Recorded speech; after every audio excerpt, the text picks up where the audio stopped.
I want to welcome everyone to the Family Engagement Series. It's our second topic, which is bullying.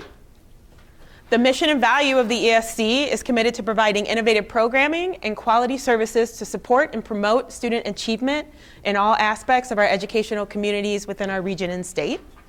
My name is Christine Henninger. I'm the Integrated Student Supports and Wellness Coordinator. I have 4 children, 2 that have graduated from the Mentor School District and 2 that are still in Mentor Schools. I have a 7th grader and a 5th grader.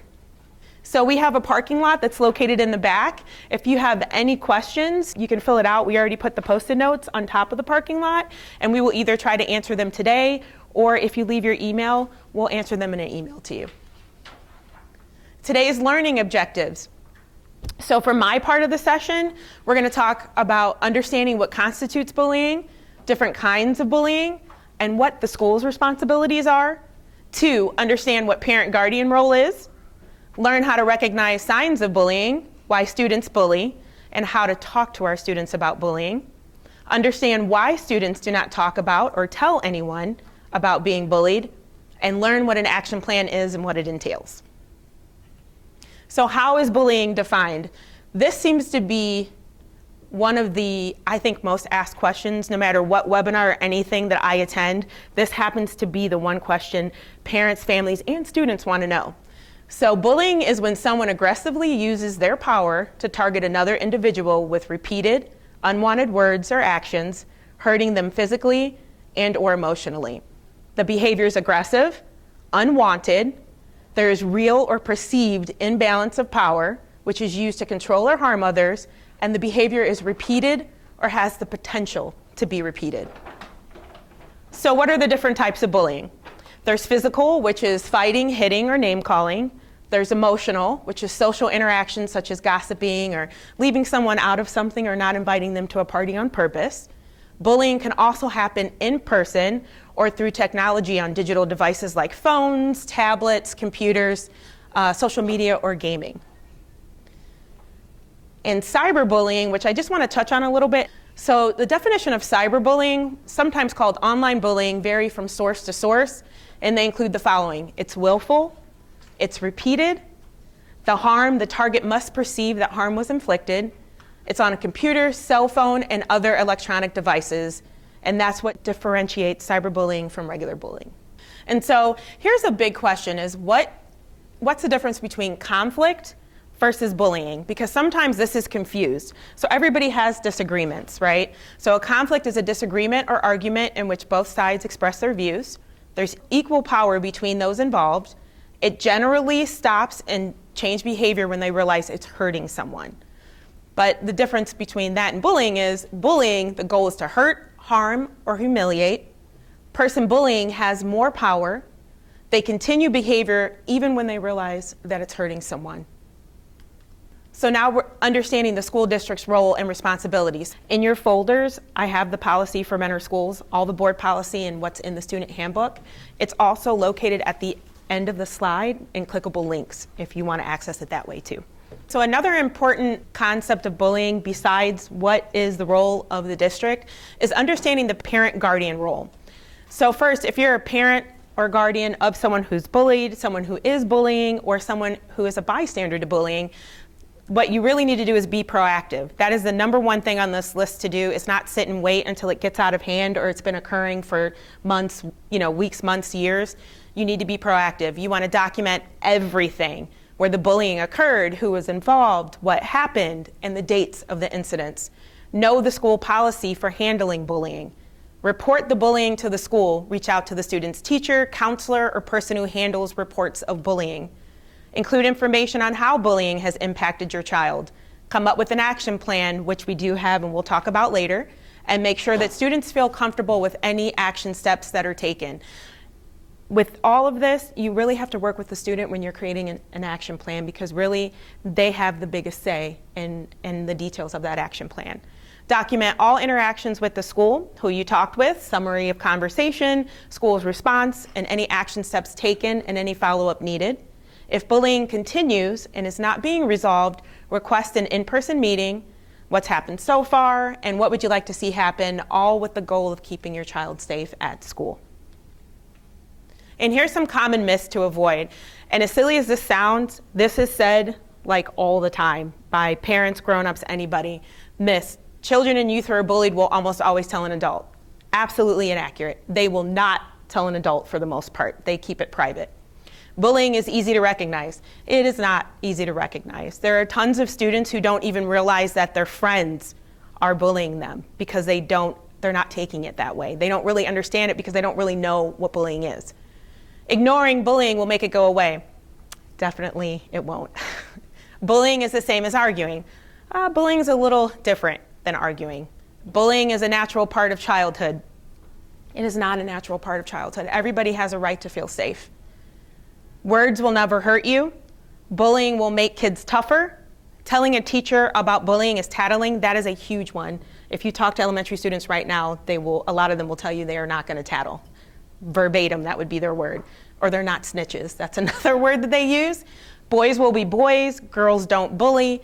Cyberbullying is less harmful because it doesn't happen face to face. In certain cases, cyberbullying can almost be worse because once it's out there, it's out there. They have no control over it. Sometimes they don't even know who's saying it or anything else. Cyberbullying can sometimes really, really, really affect a student. How to recognize signs of bullying. So this is more physical. So unexplainable injuries, lost or destroyed clothing, books, electronics, or jewelry, frequent headaches or stomach aches. So if your child's all of a sudden not wanting to go to school, or you had a child that loves school and all of a sudden they're saying that they hate school, they don't like school, or that they're eating by themselves, or they'll come up with a bunch of elements not to go.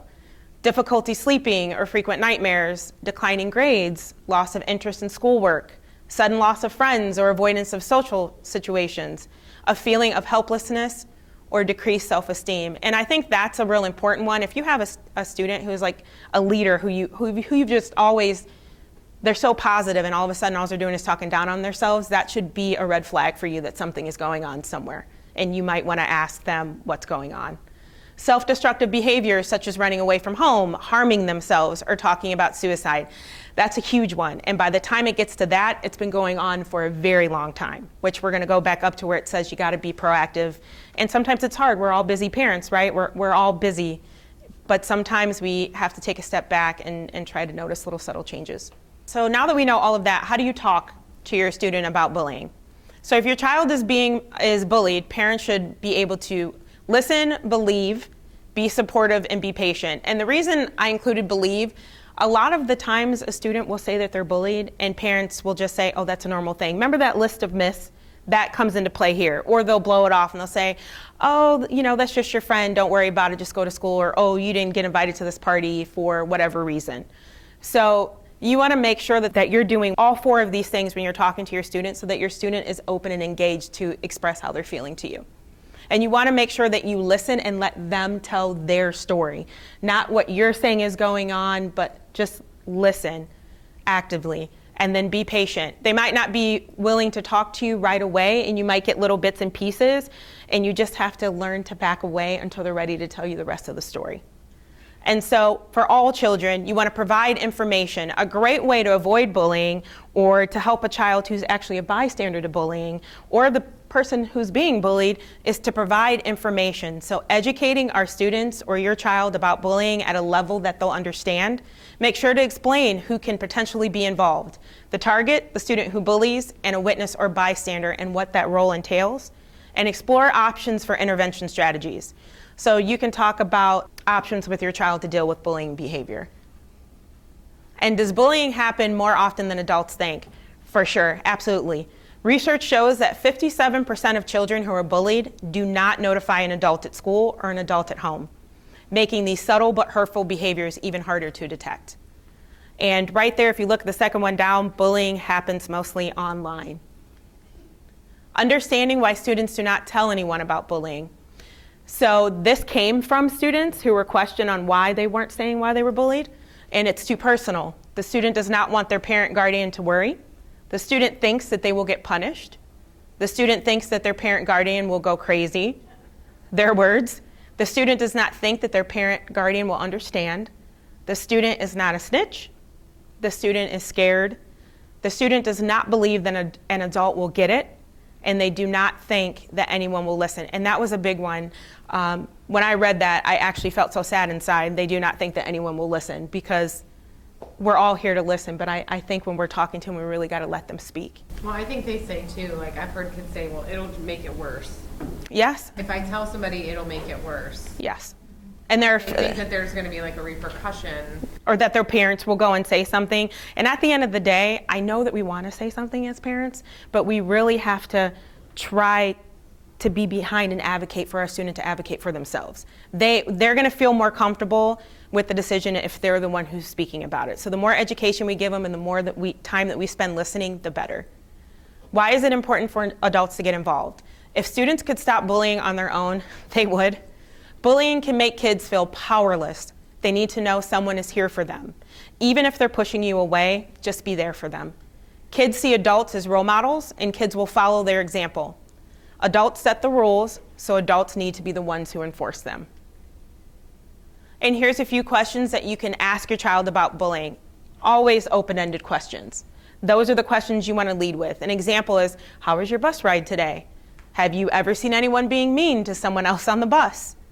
And then once they're answering that, then you can move on to questions that directly affect your child, such as, are you ever scared to get on the bus? Has anyone ever been mean to you on the bus? And if the child is talking about the situation, then parents can help their child recognize bullying behavior by asking more questions such as these. Did the child hurt you on purpose? And was it done more than once? And by the time you get to there, it's because you were listening and patient up above.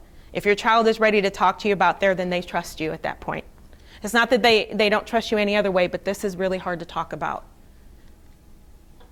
And so I also included this, which is in your folder, and there is a link at the end. So this is how you notify schools about bullying. So first, the letter will alert the school administration of the bullying and your desire for interventions. And second, this serves as written documentation that you sent in trying to address it. And so we put an example, so you can print this out and change it or fill it however you want, but this is for you to be able to start documenting, because remember, the important piece about bullying is documentation. You want to address the bullying early, you want to document everything, and you want to make sure any interactions with the school you're documenting as well. And then bullying affects everyone involved, whether the child's a target, a witness, or the person who bullies. The end result is that everyone feels less safe. And that's kind of where we don't really talk about the bystanders. And bystanders can really be affected. And at some point, they can actually, in one scenario, a bystander can turn into the person being bullied or the person bullying. And that sounds pretty crazy, right? But that's how quick it turns when kids are having, conversations. So what's an action plan? So a student action plan is a process between the student, their parent or guardian, school staff, and peers to effectively respond to student safety needs. This is also included in our resources as a clickable link. So a student action plan guides schools through the prevention and intervention planning process when addressing incidents of harassment, intimidation, and bullying. So an action plan can be put into place for the person who's bullying, for the person being bullied, and for the bystanders. And so when an action planning is used with a student who was harmed, adults can do the following. You can listen to the student's concern, identify their needs, determine risks, identify when and where they feel most at risk, help them make a plan to address these situations, document who will participate in implementation of the action plan, monitor the plan regularly for progress, and make changes as needed. And that's an important part. Not only does your student have to be the active participant in that, and you really have to follow their lead, you have to make sure that there's regularly monitoring this progress report and adapting it if something's not working or if there's something else that the student is noticing. That's a constant work in progress. It's not finished just because you submitted the document. It's always working. And when action planning with a student who caused the harm, adults can do the following, because not only does the person who's being bullied need an action plan, but the person doing the bullying needs their own action plan and to be held accountable as well, and to be able to have protective factors and develop a plan of action to reduce them being a repeat bully. So they want to listen to the student's perspective. You always want to, this is a behavioral thing, so you always want to find out, okay, why were they bullying? Why was it this person they were bullying? Identify needs the student has, determine risk factors that can be lessened or protective factors that can be strengthened for the student, develop a plan of action to reduce risk factors and provide discipline as appropriate, document who will participate in implementation of the action plan, including check-in points. Peers can promote pro-social behavior, and adults are responsible to enforce student safety. And you want to monitor the plan regularly for progress and make changes as needed. And sometimes in this, they actually bring in outside sources, like someone from the ADAMHS will actually come in and try to help the student figure out why they're feeling the way they're feeling and why they're behaving the way they're behaving. And here's an example of an action plan, which we've included in there, and there's also a link at the end of our display. This action plan can be used for all of the students, whether, like I said, again, whether it's the bullied student, the person bullying, or the bystander. And it kind of sets it up if you read it, like in step 1, you're completing the document as one of those 3 that I listed. And so whether you're the target of bullying, a witness, or the person who bullies, the action plan can help you work through potential responses and come up with next steps to help prevent the bullying. And it's important as a parent or guardian that you stay in touch and you're aware of the action plan at all times. Have there been any changes? What's going on with the action plan? How is my student, is it successful for my student on this action plan? Or what changes do we need? And so right now, that was my part of the presentation. I'm going to turn it over to Sandra of the ADAMHS board to talk about mental health and bullying. Okay, thank you. All right, we're going to talk briefly about how bullying affects our mental health.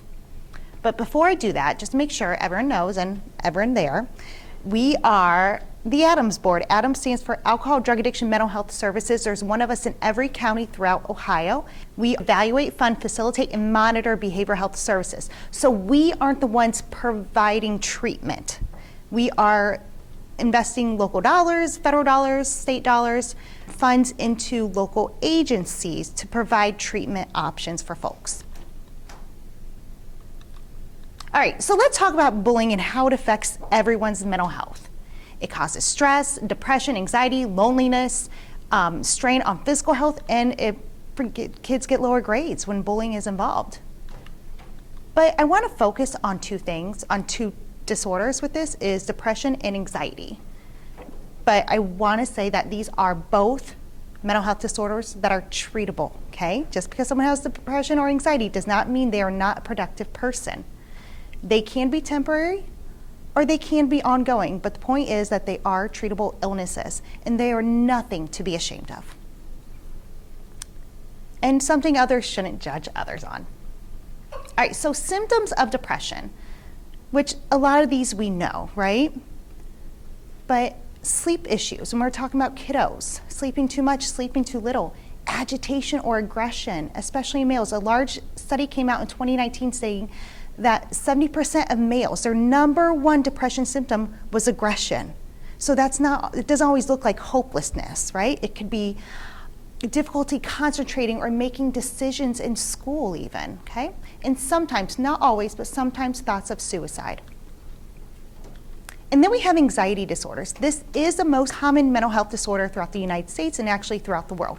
And we all experience anxiety from time to time, and that's okay. It's just when it's affecting our day-to-day activities is when it may become a disorder. And most people do develop symptoms before the age of 21. These are some symptoms of anxiety, and we're talking about kiddos. They may talk more about those physical symptoms, like upset stomach. My child, when she got a new preschool teacher, who the first one she loved, and she had to move up a class, those first 3 days of that week with the new teacher, she was saying, "Mommy, my tummy hurts, my tummy hurts, my tummy hurts." And the school was calling saying, "Hey, she's saying her stomach hurts, but we think she's fine."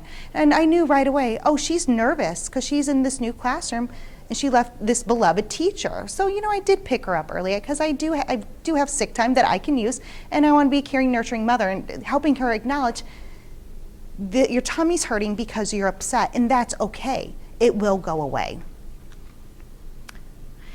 And then there's different types of anxiety disorders: generalized anxiety disorder, social anxiety disorder, panic disorder, and phobias.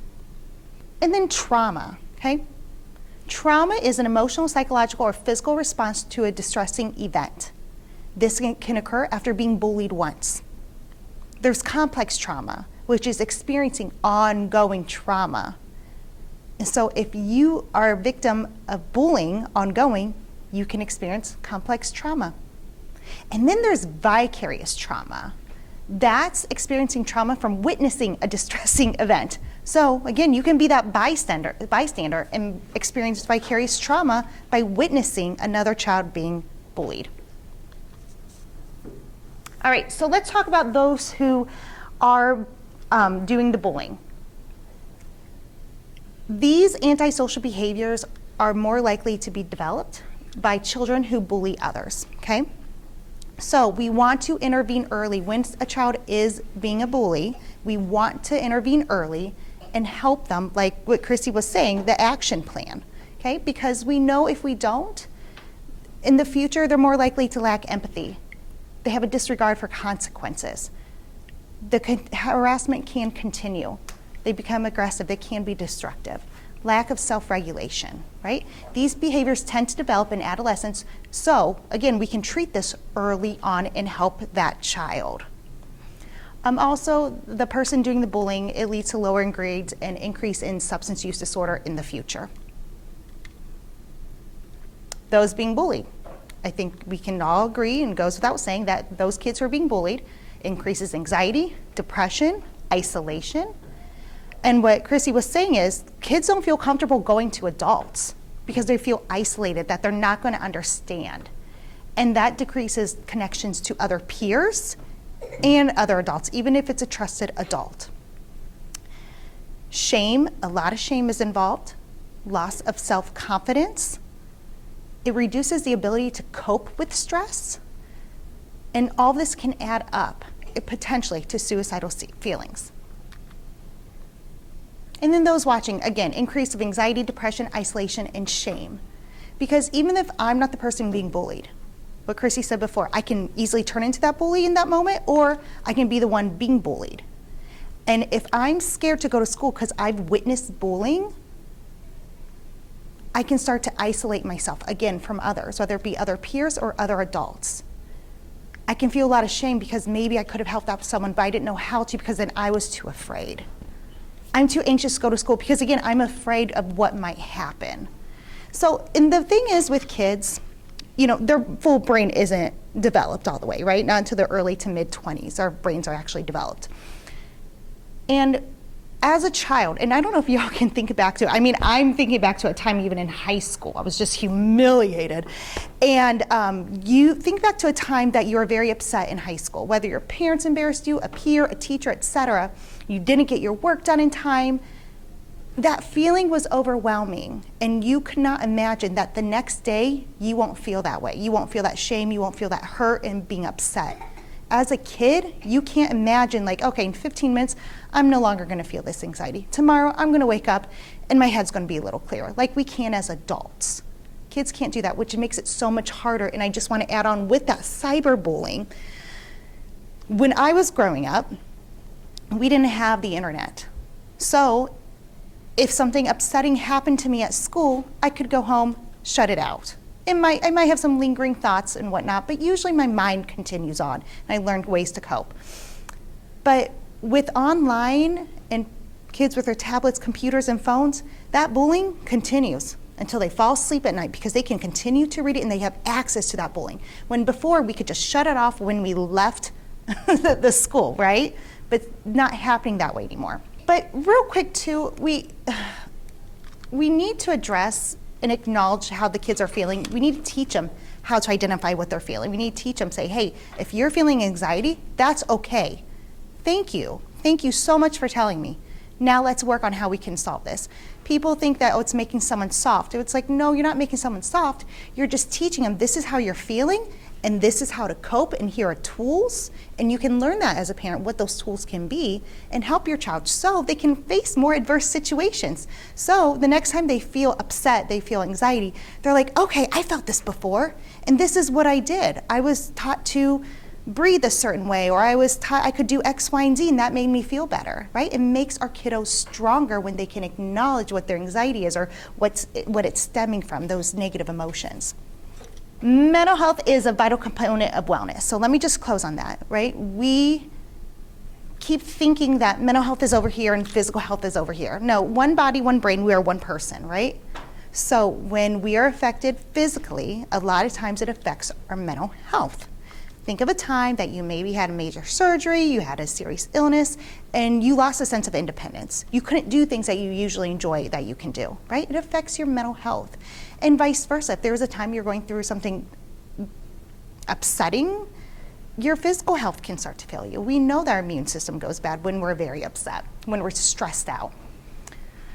So we know that bullying occurs, the effects on one's mental health can change how the physical body is functioning, sleep disturbances, eating disturbances, and it's because the stress causes hormones to increase our heart rate, higher blood pressure, tire our body, and reduce the function of our digestive system. So that's really all I had about mental health and how it affects people who are bullying, people who are on the receiving end of being bullied, and the bystander.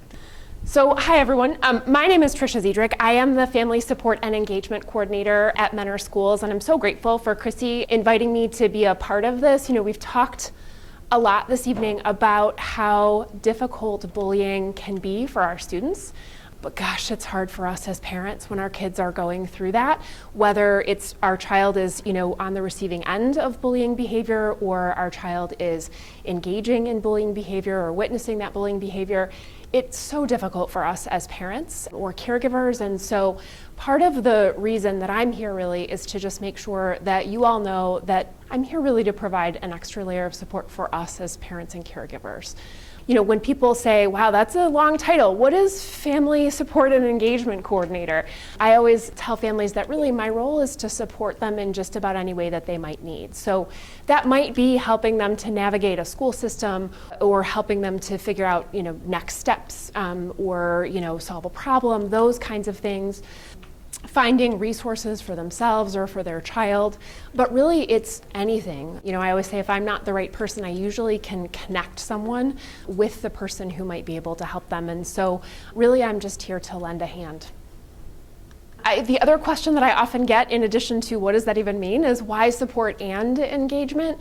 Are we all familiar with Maslow's hierarchy of needs, right? The idea that, if my basic needs aren't being met, then it's really hard for me to function at my best, right? So if I skip breakfast tomorrow morning, by like 10:30, I'm probably gonna be pretty hungry and pretty cranky and pretty tired, and it's gonna be really hard for me to be able to solve complex problems, and it's gonna be really hard for me to be able to really do my best. And when I'm thinking about this in terms of, what I'm working with, when I'm working with families is, there might be a gap or a barrier that's really just keeping them from being able to really partner with the school. Maybe it's a communication issue, maybe it's a misunderstanding, maybe it's any number of things. And so my role is to help families identify what those gaps are or what those barriers might be, and then figure out how to work around those or work through those so that we can really get back to the business of taking care of our kids in the best way that we know how. When it comes to bullying and mean behavior, I just wanted to kind of touch on some things that I find myself talking with families about quite a bit. And I'm not going to get into the details of each of these things because honestly, it's different. Bullying situations are so complex, and there's usually so many layers and so many things involved that it is very situational. But on the other hand, I want to make sure that I just kind of reference a few of the things here. So certainly Christine was so great about talking with us about the difference between bullying and mean behavior, or disagreements and arguments, those kinds of things. Something else that I talk with families a lot about is, their students' rights, their rights as parents and caregivers. There are a lot of, nothing happens in public education that isn't guided by some sort of rule or policy, those kinds of things. And so we often talk a lot about the rules and policies having to do with discipline. We often talk a lot about the rules and policies having to do with student privacy and the rules and policies having to do with students with disabilities, because a lot of those things will come into play when we're talking about bullying situations and mean behavior situations. and then finding and accessing resources, certainly. So I just wanted to quickly kind of touch on a few resources that are available around the district. None of these things are probably going to be a surprise to any of you, but I want to make sure that we talk about these, and then a couple of other resources around the community.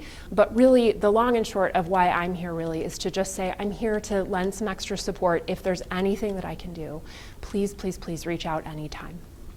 So there are definitely people around the district who are here to help if you are struggling with a bullying issue. Certainly at your child's school, teachers, counselors, principals. You know, sometimes when I talk with families and I say, hey, when you talk with your student, who's their safe person? Like, who's the person at school that they feel the most comfortable with? Sometimes I hear the school health tech. They really like the school health tech. Awesome. That's a great person to reach out to. And then district-wide, certainly there's me as the family support and engagement coordinator. Morella Tomich is our parent mentor. She works specifically with our families of students with disabilities throughout the district. And she and I work very closely together, like across the desk from one another. So we work very, very closely together, and she can also be a good support. Families can sometimes, they can reach out to the student services department or certainly the assistant superintendent's office if they're struggling. Every one of our buildings has a school-based mental health clinician in each of our buildings. At our middle schools and our elementaries, that's someone through Crossroads Health. At the high school, we have a few counselors there through Signature Health. So it's not uncommon when I'm working with a family who is trying to support a student through a bullying situation for us to connect with one of these school-based providers. In terms of resources and help that is available through the Mentor Schools website, mentorschools.net, if you, right at the top of the website, there is a Parents tab, and there's a lot of resources there in the Parents tab. And then at the very bottom of the main page, down in the bottom right-hand corner, and on every one of our individual building websites, is the Safer School tip line. And that is a link that's going to take you to information about how to anonymously report bullying and other unsafe behavior. The other thing that I want to just touch upon very, very briefly, I'm actually about to launch, like very soon, a Cardinal Families website, which is another part of the Mentor Schools sort of family of websites, and that will have lots of other resources specifically for parents and families. When you click on that Safer Ohio School tip line, you come to a screen that looks like this, and over in the on that right-hand column, you can actually click on that live link to find out more about bullying prevention, character building initiatives throughout the district, if you wanted to know more about that. And then certainly, as the video that Christine played indicates, we have all of our bullying data posted. We also have data related to harassment and intimidation as well. The other thing that's happening right now is that we all know that bullying is a problem, and it's awful, and it has huge impacts for all of our students who are involved in any way. And we are in the middle of a pretty extensive discipline review. The superintendent just recently created an ad hoc committee. That ad hoc committee contains board members and administrators, and they are also talking with students and caregivers.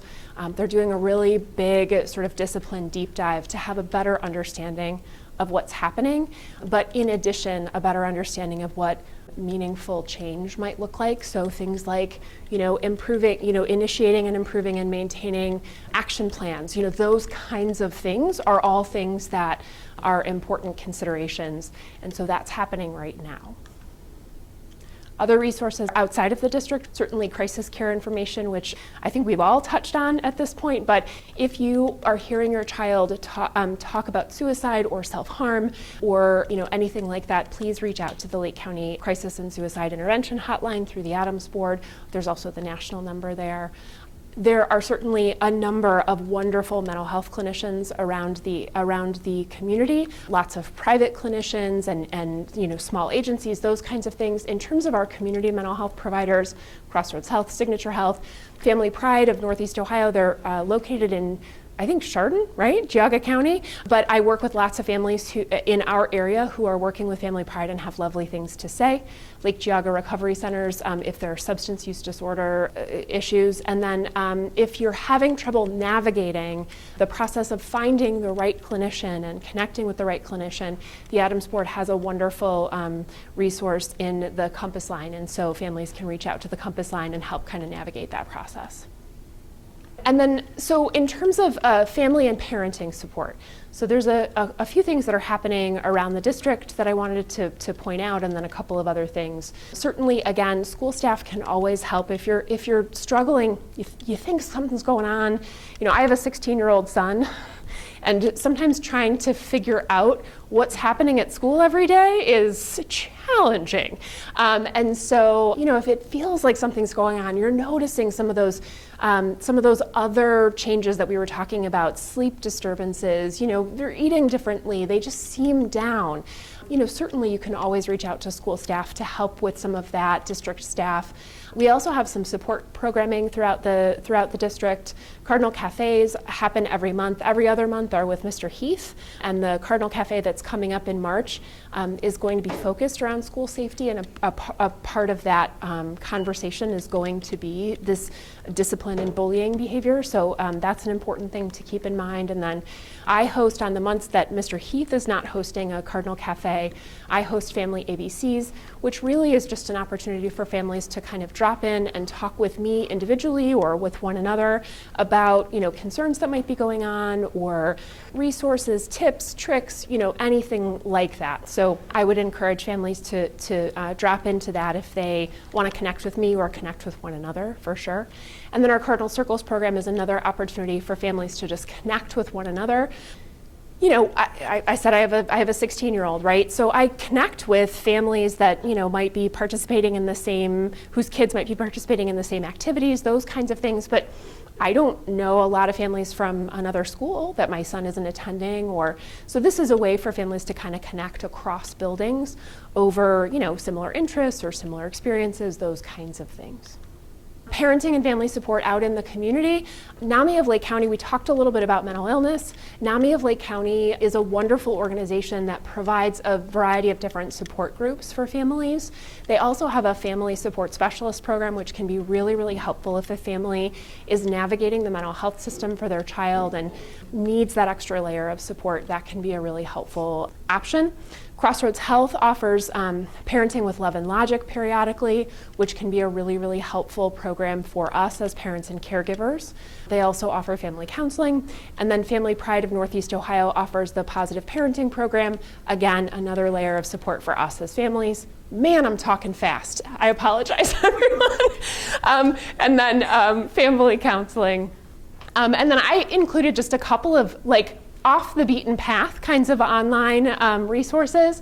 I tend to recommend these two websites, Understood and Attitude, very, very frequently. Understood really centers around exceptional learners of one kind or another, and helps families to kind of connect over, or to find resources rather, over concerns at school, concerns at home. What's really nice is that you can sort through their resources based on a particular category like bullying or a particular diagnosis. If your child has a diagnosis of some kind, you can also sort those resources by age range. So I'm not finding, resources for anxiety for my 16-year-old that are really intended for an elementary schooler, those kinds of things. So that can be really, really helpful. The other nice thing about Understood is that they really provide the information in what I would call bite-sized pieces. So, I'm not gonna, if I'm doing a quick search for anxiety resources, I'm not gonna come up with a 25-page article. I'm gonna come up with a quick hitter, which is really, really nice.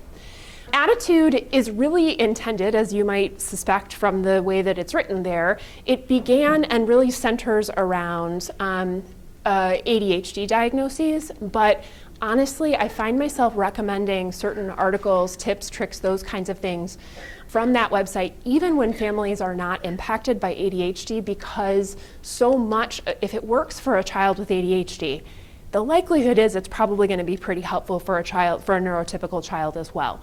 In addition, there are so many overlapping kinds of concerns and struggles. Kids who have ADHD have a much higher incidence of anxiety, for example.